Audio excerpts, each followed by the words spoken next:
Bem-vindos ao nosso Falando Nisso nesse canal YouTube com a pergunta de William Ângelo. Professor Dunker, gosto muito de seus vídeos. Poderia falar sobre a figura do canalha, segundo Lacan? Qual a sua diferença para os psicopatas e por que Lacan diz que se deve negá-los à análise? O que significa dizer que eles se tornariam bobos? E por que eles são mais interessantes assim? É bom ter canalhas conosco? Um abraço. Então, querido William D'Angelo, essa é uma questão muito curiosa, né? São algumas referências que a gente encontra no Lacan a essa figura, uma figura ética que remete ao canalha, que vem do latim, né? Canalia, bando de cães, e que remeteria a ideia assim de ralé, da plebe, do patife, do vulgar, do infame, do velhaco, né? Da pessoa desonesta ou desprezível. A origem disso remonta ao cinismo, essa atitude filosófica, né, representada por Diógenes, esse que com a sua lanterna andava pela cidade perguntando, né, um homem justo, que vivia dentro de um barril, nu, porque ele denunciava os costumes e a hipocrisia das cidades, né? E esse que tinha uma relação muito curiosa com o poder, né? Certa vez estava ele assim, tomando um banho de sol, quando Alexandre o Grande se aproxima e pergunta: o que você quer, você, o grande filósofo, e ele olha assim pro imperador da Macedônia e diz: eu quero que o senhor vá assim um pouquinho assim mais para a esquerda, porque está atrapalhando o sol que eu estou tomando. Ou seja, o cinismo era uma atitude crítica muito importante, uma das escolas helenísticas que concorreram para a construção dessa cuidado de si, né, desse conjunto de reflexões sobre o que é a vida, como a gente deve encará-la, né, que tipo de práticas isso deve formar. Mas o cinismo contemporâneo não tem nada a ver com essa escola antiga de onde se origina, né, a noção de canalha. O cinismo contemporâneo, ele aponta para aquela pessoa que é puramente instrumental, né? É que ela age pelos interesses e os interesses de ocasião, né? Ela age subalternizando os outros, ela age uma espécie assim de patologia do excesso de indivíduo em alguém, né? Somos todos filhos da modernidade, então nos entendemos a partir dessa referência comum, que é o indivíduo e o sujeito são duas categorias que se tensionam, né, na psicanálise, não são exatamente a mesma coisa, mas aí a gente tem esses dois momentos, né, são duas falas do Lacan, uma em televisão, de 1974, né, uma intervenção que ele faz na TV, e a outra de um conjunto de seminários conhecidos como O Saber do Psicanalista, traduzidos em português com Estou Falando com as Paredes, aqui pela Jorge Zahar, onde a gente vai encontrar na página 119 esse desenvolvimento que ficou famoso. Eu já falei do que se passa na psicanálise. Deve-se de todo modo precisar realmente de certos pontos que já abordei.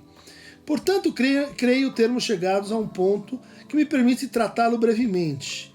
É que o único discurso, e rendamo-lhe homenagem no sentido em que cataloguei 4 discursos, é o único discurso, ele está falando do discurso do analista, né? É o único que é tal que a canalice leva necessariamente à imbecilidade, né? Então, qual que é a ideia? Apenas do discurso do psicanalista, ou seja, não no discurso do mestre, não no discurso universitário, não no discurso histérico, a gente teria esse efeito, né, de levar a canalice para a condição de imbecilidade, né? Vamos lembrar que o imbecil ele vem do latim, né, imbáculo. Báculo é é o cetro, é aquela vara que representa o poder. Então o imbecil é aquele que está destituído do poder, aquele que não tem o falo, que não tem os meios para exercer o poder. E o Lacan está dizendo: olha, se você pega um canalha e então coloca ele em análise no discurso do psicanalista, você produz um imbecil. Se eu soubesse de imediato que alguém que vem pedir a vocês uma psicanálise didática é um canalha, diria a ele: nada de psicanálise para você, meu caro, porque você tornaria um bobo. Você se tornaria um bobo. É necessário, quando uma psicanálise é levada até o fim, o que é o menor das coisas para a psicanálise didática. Se a psicanálise não é didática, então é uma questão de tato. Vocês devem deixar para o cara bastante canalice para que ele se safe daí por diante convenientemente. Olha só, a gente tem uma oposição aqui, né? Da psicanálise e os efeitos terapêuticos. Não curar demais o canalha. Deixar um tanto da sua canalice para que ele não se torne o quê? Inadaptado, inadequado. Alguém que seria, de novo, né, exposto a uma condição social de fragilidade, de alguém que não sabe se virar na vida. Então, um caso em que a cura tem que ser assim recuada. Não cure demais o canalha, né? Deixe um tanto de vitamina C dentro dele.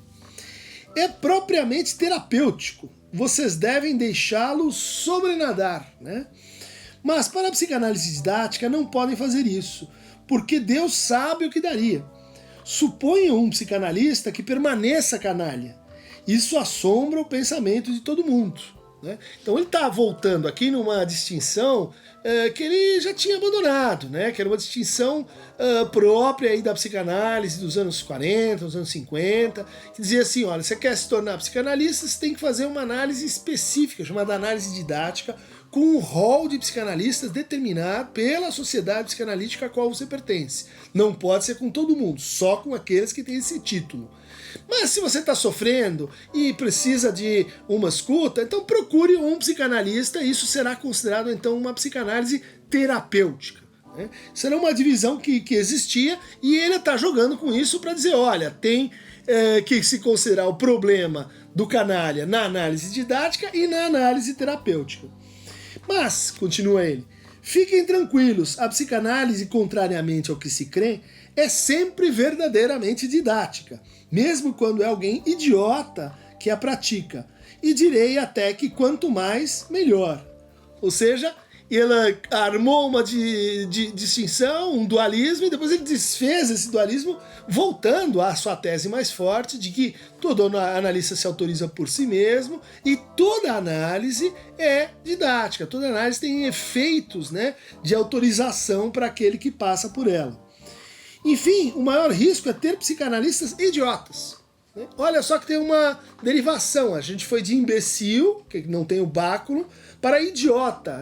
Idiotese em grego é aquele que é o quê? Sozinho, excessivamente individual, aquele que não consegue se socializar, aquele que não consegue fazer laço com o outro, né? Aquele que está apartado, isolado. Um problema que a gente tenha um psicanalista que seja idiota, né? Por causa da sua canalice e porque a sua canalice vai se converter em idiotice. Mas é, como acabo de dizer, afinal semi-conveniente, porque de todo modo o objeto A no lugar do semblante é uma posição que pode sustentar-se. Eis aí, pode-se ser idiota de origem também. É uma distinção bastante importante, né? Então, não é só porque seria assim um estágio da canalice que leva à idiotia. Há idiotas congênitos, há idiotas que seriam assim de origem. E o Lacan aqui não está se referindo a pessoa com baixa inteligência ou com menos cultura formal, né? Ele está se referindo justamente àquele que se reduz ao indivíduo, aquele que não consegue passar pela dialética do seu desejo, incluindo o outro, o que não consegue fazer propriamente laço social, né? Então a discussão aqui envolve o que fazer com esse canalha. A tua pergunta é se esse canalha seria exatamente um psicopata. E eu reputo que não. E na verdade, o canalha tornado um bobo, ele pode ser muito mais perigoso que um psicopata, né? Mas um psicopata, se a gente o considera assim no campo das perversões, E ele nunca está excessivamente individualizado, porque ele está interessado justamente no outro, em produzir, por exemplo, no caso do sádico, né, angústia no campo do outro para suturar a sua própria divisão. Ele pode ter a crueldade como seu objetivo, como seu modo de gozo, né? No entanto, isso é diferente do canalha que se tornou um bobo, né? Porque o canalha que se tornou um bobo, ele vai assim, ele pode cometer uma transgressão, mas ele vai cometer uma transgressão porque ele está em grupo, porque ele foi levado pelas circunstâncias, porque os outros fizeram ele fazer aquilo, né? Ou seja, há na figura do canalha uma atitude subjetiva, uma posição subjetiva que a gente não tem na perversão, que é a da irresponsabilização subjetiva, né? A gente tem um modo de tentar se livrar da responsabilidade, que é transformá-la em culpa, né? Tem um outro modo que é assim, de responsabilizar o outro. E há um terceiro modo que é de derrogar a sua responsabilidade nos efeitos, por exemplo, do que você diz, do que você faz, do que você promete, do que você empenha, do que você aposta, né? E esse é o verdadeiro canalha, né? Não é o imoral, mas de certa forma aquele que está mais próximo da amoralidade. O segundo aspecto aqui, então, a considerar é que o canalha, a gente deve recusar a análise para o canalha, porque ele está assim meio que fechado no seu inconsciente. Seu inconsciente, ele produz sintomas, ele produz angústias, mas é como se ele tivesse um déficit de transferência. Ele não consegue fazer exatamente uma suposição de saber. Ele não consegue engendrar um sujeito que é o lugar de onde a gente e para onde a gente se responsabiliza e que seria suficientemente forte para gerar uma implicação subjetiva. É isso que o idiota não consegue fazer. Ele se opõe, né, nesse sentido, à ética da psicanálise. Por quê? Se a gente considera essa ética como a expansão do universo da falta, é como se o canalha tornado bobo, ele conseguisse assim reduzir o universo da falta. A falta fica assim reduzida a pequenas discussões, a pequenas vantagens, a pequenos ganhos narcísicos, e é a figura então do apequenamento que a gente pode ter em alguns indivíduos. Ele pode então, pela hipótese levada a cabo aqui pelo Lacan, se tornar um psicanalista, e às vezes a gente encontra algo assim por aí, né?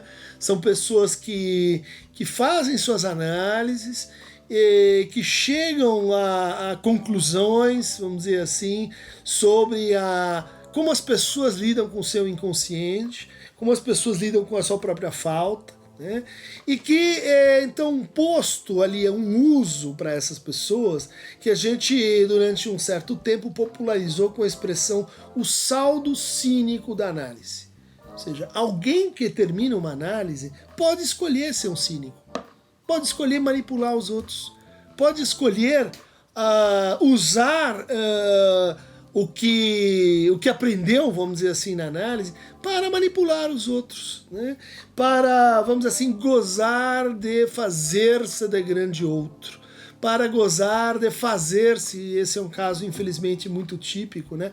O psicanalista, o guardião da ordem, o que sabe que de fato Lacan disse e que Freud o inspirou e etc. E usa isso cinicamente. Por quê? Porque não é um crente, não é alguém que toma psicanálise no registro religioso, enfim, acredita tão rigorosamente que torna aquilo um cânone ou uma doutrina. É alguém que sabe que a psicanálise é um saber que está articulado pela douta ignorância, que é um saber fazer, que é um saber parcial, um saber em tensão com a verdade. Ou seja, alguém que experimentou a sua castração, mas que prefere, né, gozar com a castração alheia. Isso está incluído como uma possibilidade desse momento em que a pulsão se separa da fantasia, e então o sujeito está livre para escolher o que quer fazer com a pulsão. né?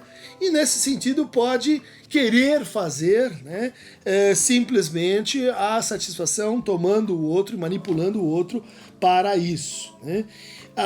No seminário 17, o Lacan dá uma definição do que vem a ser a canalice, né? O seminário 17 é anterior a esse fragmento que a gente está comentando. Lá ele diz assim: toda canalice repousa em querer ser o grande outro de alguém. Ali mesmo onde se desenham as figuras, onde seu desejo será captado. Então o que é isso? Querer ser o grande outro de alguém, né? É se colocar naquela posição em que eu sei o que é melhor para você. Se identificar com a posição de tradutor dos efeitos e lapsos do inconsciente, dos sonhos, da verdade que está em causa na nossa divisão subjetiva. Então, em vez de apontar para o outro e dizer, olha, aí o outro está falando, o cínico, o canalha, o imbecil, o idiota, o que ele faz? Ele usa isso para se instalar confortavelmente nesse desenho de figura, né, de grande outro que estaria então dominando o saber daquele sujeito e influenciando aquele sujeito para, no fundo, reproduzir indefinidamente aquela relação de transferência nesses termos, né? Ou seja, a análise vai ficar um pouco mais complicada para encontrar o seu fim, né? Mas curiosamente, há uma variante política do que Lacan chama de o canalha. E essa variante política, que esclarece um pouco mais por que então recusar a análise aos canalhas, aparece lá no seminário 7, o seminário sobre a ética da psicanálise. E lá ele vai separar o intelectual de esquerda do intelectual de direita. Um assunto que de repente se tornou popular no Brasil nos últimos tempos. E ele vai dizer assim, olha, o intelectual de esquerda é o fool, né? O fool é o bobo, né? E o intelectual de direita é o Knave, né? O Knaf. O fool, então, diz Lacan, definido como um inocente, um retardado, ingênuo, aquele que acredita, assim, que um futuro melhor é possível, né? É aquele que vai dizer, né, Lacan, o valor do intelectual de esquerda consiste nessa sombra feliz, nessa foolerie fundamental, né?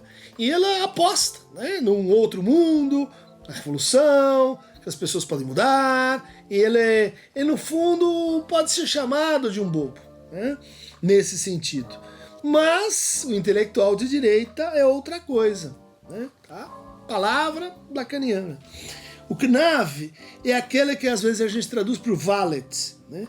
É algo que vai mais longe, ele é o vilão consumado, é aquele que não retrocede perante as consequências do que se chama de o realismo, né? Isso é típico do intelectual de direita, de dizer assim, eu vejo as coisas como elas são, eu não sou otimista nem pessimista, eu sou realista. É aquele que banca o seu saber a partir do que? Do seu ego, né? E está dizendo assim, ciente de que seu ego tem lá suas fraquezas e vulnerabilidades, né? Ciente de que ele tem coisas a esconder, como todo mundo, e ele se confessa um canalha. Né? Ele diz, eu sou um canalha. Né? E o que ele consegue com isso é um certo efeito de autenticidade. Olha só como ele de fato está dizendo uma coisa que é verdadeira, né? Mas ao dizer a verdade desse jeito, ele fecha-se, né, numa contrariedade com a ética da psicanálise que o Lacan chamou de metalinguagem, né? Diz assim, olha, não há metalinguagem. Isso é um problema lógico, relativo à teoria dos conjuntos, mas é um problema ético. Não há metalinguagem porque não existe essa posição daquele ficar traduzindo a sua verdade numa linguagem que não foi você quem produziu, né? E esta posição é, no fundo, uma parasitagem do seu inconsciente. É isso que o canalha faz. E aqui eu cito Lacan. Afinal, um canalha, seminário 7, bem vale um tolo, pelo menos para a diversão, se o resultado da constituição de uma tropa de canalhas não culminasse na tolice coletiva. E aqui vem essa figura ancestral, essa figura da ética clássica, que é o tolo. Né? O que é o tolo? O tolo é aquele que não consegue ter coragem, porque ele não consegue ter medo. Portanto, ele não consegue avaliar o risco. Portanto, ele não consegue se responsabilizar pelas coisas que ele está fazendo. Inclusive quando ele se coloca em risco. Né? Quando ela sai na rua e tenta enfrentar os inimigos como se ele fosse invulnerável. Né? Ele é só um tolo. Né? É só agora vocês podem fazer toda a série, né? O tolo, idiota, o imbecil, que é o canalha que teve alguma análise, que passou por alguma reflexão na vida. Né? Continua o Lacan. Mas observemos, o que não se vê suficientemente por um curioso efeito de quiasma é a feulerie que dá seu estilo individual ao intelectual de esquerda. Né? O bufão, o palhaço, aquela que, enfim, não se leva a sério, ou não se leva inteiramente a sério, porque está profundamente implicado com o que ele faz. Porque está profundamente implicado com aquilo que pode ser, sim, por que não, uma ilusão. Né? Mas, curioso, né? É possível, e existe esse tipo, né? O pior tipo de intelectual de esquerda, é aquele que vira, de repente, para a direita. E o que o Lacan está dizendo aqui? Culmina muito bem, né? Quer dizer, dá o seu estilo individual ao intelectual de esquerda, que culmina muito bem em uma knaverie de grupo, em uma canalhada coletiva. Então vejam aí, né, como o intelectual de esquerda é caracterizado como alguém que trabalha assim meio solitário, né, meio residual, meio sozinho, né, o bobo, isolado, enquanto que o canalha, que é representado pelo intelectual de direita, é aquele que gosta de criar um coletivo em torno do seu cinismo, gosta de criar assim uma trupe, né, de canalhas que são assim disseminadores da sua própria canalice. Né? Bom, recomendo a vocês o livro desse doutor em filosofia, o Ricardo Goldenberg, né, No Círculo Cínico, ou Caro Lacan, Por que negar a psicanálise aos canalhas? É um texto bastante interessante, onde ele refaz, né, as colocações do Lacan em torno da canalice e leva a discussão para esse conceito-chave aí de responsabilidade, né? Como ele diz lá, é finalmente uma relação com o inconsciente tal que ele só existe para os outros. Os outros têm inconsciente, ele mesmo não.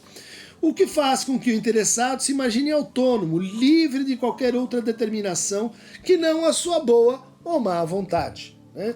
Quer dizer, no fundo, ele não consegue integrar a grande moral legada pelo dilema aí dos três prisioneiros. Lembra do tempo lógico? Né? Até o Bully vai colocar aí falando nisso sobre o tempo lógico. Lá no tempo lógico, os três prisioneiros, eles sacam que eles só podem se libertar junto com os outros. Ou seja, a liberdade será coletiva, será de todos eles ou não será de ninguém. Né? Como pensa, né, o intelectual de esquerda. O intelectual de direita diz, não, peraí, eu posso me livrar sozinho. Né? Eu posso escapar sozinho. E daí de fora eu posso dizer para aqueles que estão dentro da prisão, que continuam lá, que no fundo existe uma autonomia, né? Que existe uma autodeterminação, mas ela não depende, né? Qualquer outra determinação que não a sua boa ou má vontade. Ela só depende da vontade do ego forte do assim chamado intelectual de direita.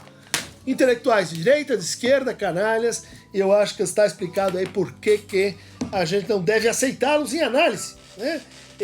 Por hora, a gente se reserva esse direito. Procurem outras práticas, tem outras maneiras de lidar com o sofrimento, há muitos recursos aí na praça, mas infelizmente tudo tem um limite, a psicanálise também tem o seu limite, canalhas, procurem a porta da esquerda ou da direita. Quem quiser receber mais fragmentos semi-psicopáticos, quase perversos, canalísticos, idiotas ou imbecis, clique aqui no Aqueronta Movebo. Por hoje é só.